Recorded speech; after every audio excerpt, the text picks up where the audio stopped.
Halo, selamat pagi, salam sejahtera bagi kita semua. Perkenalkan, kami dari kantor Avokat Tunggak Semijoyo.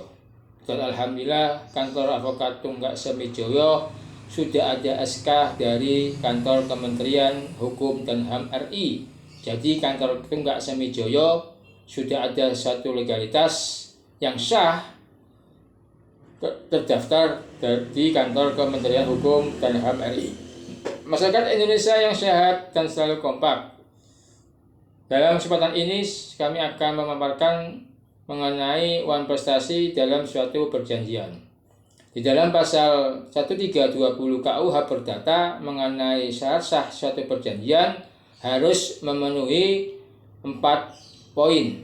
Yang pertama adalah mencakup kesepakatan, yang kedua mengenai kecakapan, yang ketiga hal-hal yang ditentukan, yang keempat sebab-sebab yang halal.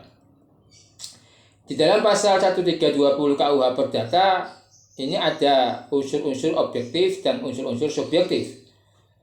Dalam poin 1 dan 2, dalam pasal 1320 KUH Perdata, poin 1 dan 2 merupakan unsur-unsur objektif. Poin 3 dan 4 merupakan unsur-unsur subjektif. Dalam suatu perjanjian yang sah harus memenuhi unsur-unsur objektif dan memenuhi unsur-unsur subjektif. Jika suatu perjanjian atau perikatan tidak memenuhi unsur-unsur objektif, maka bisa batal demi hukum. Sedangkan suatu perjanjian atau perikatan yang tidak memenuhi unsur-unsur subjektif, maka perjanjian atau perikatan itu bisa dibatalkan. Nah, ini penjelasan dari pasal 1320 KUH Perdata. Dalam pasal 1313 KUH Perdata juga diterangkan mengenai kesepakatan antara satu orang atau lebih terhadap satu orang atau lebih. Nah, ini adanya suatu perjanjian yang disepakati merupakan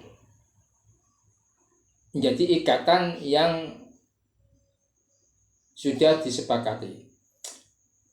Apa yang dinamakan wan prestasi atau ingkar janji dalam suatu perjanjian? Syarat adanya suatu wan prestasi itu adalah adanya suatu perjanjian baik secara tulisan maupun secara lisan. Saran kami lebih baik adanya suatu perjanjian harus secara tertulis. Memang di dalam KUH Perdata perjanjian secara lisan itu dianggap sah jika ada saksi dan bukti mengenai perjanjian secara lisan itu.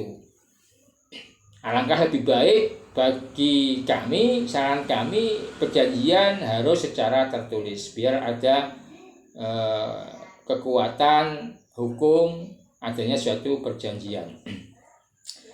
Wan prestasi atau ingkar janji ini adanya salah satu pihak yang telah sepakat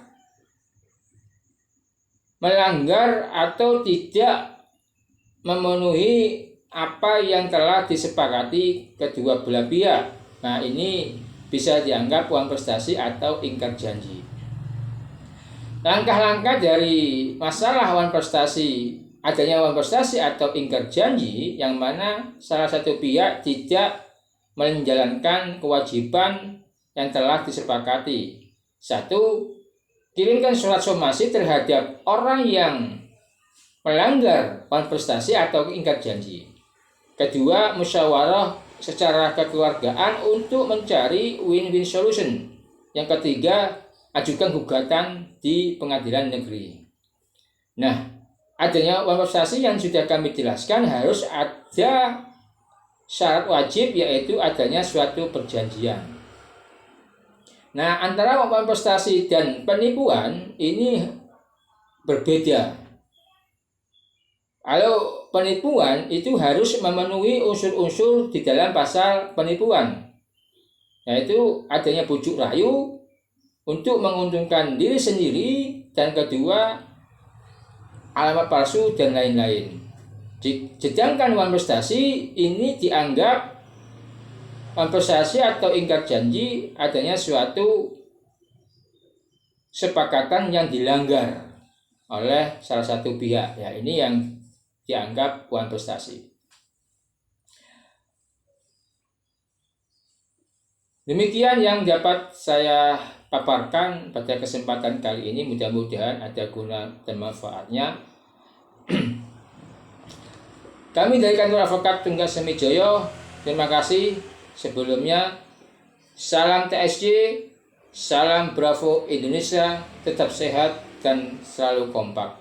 Selamat pagi. Assalamualaikum warahmatullahi wabarakatuh.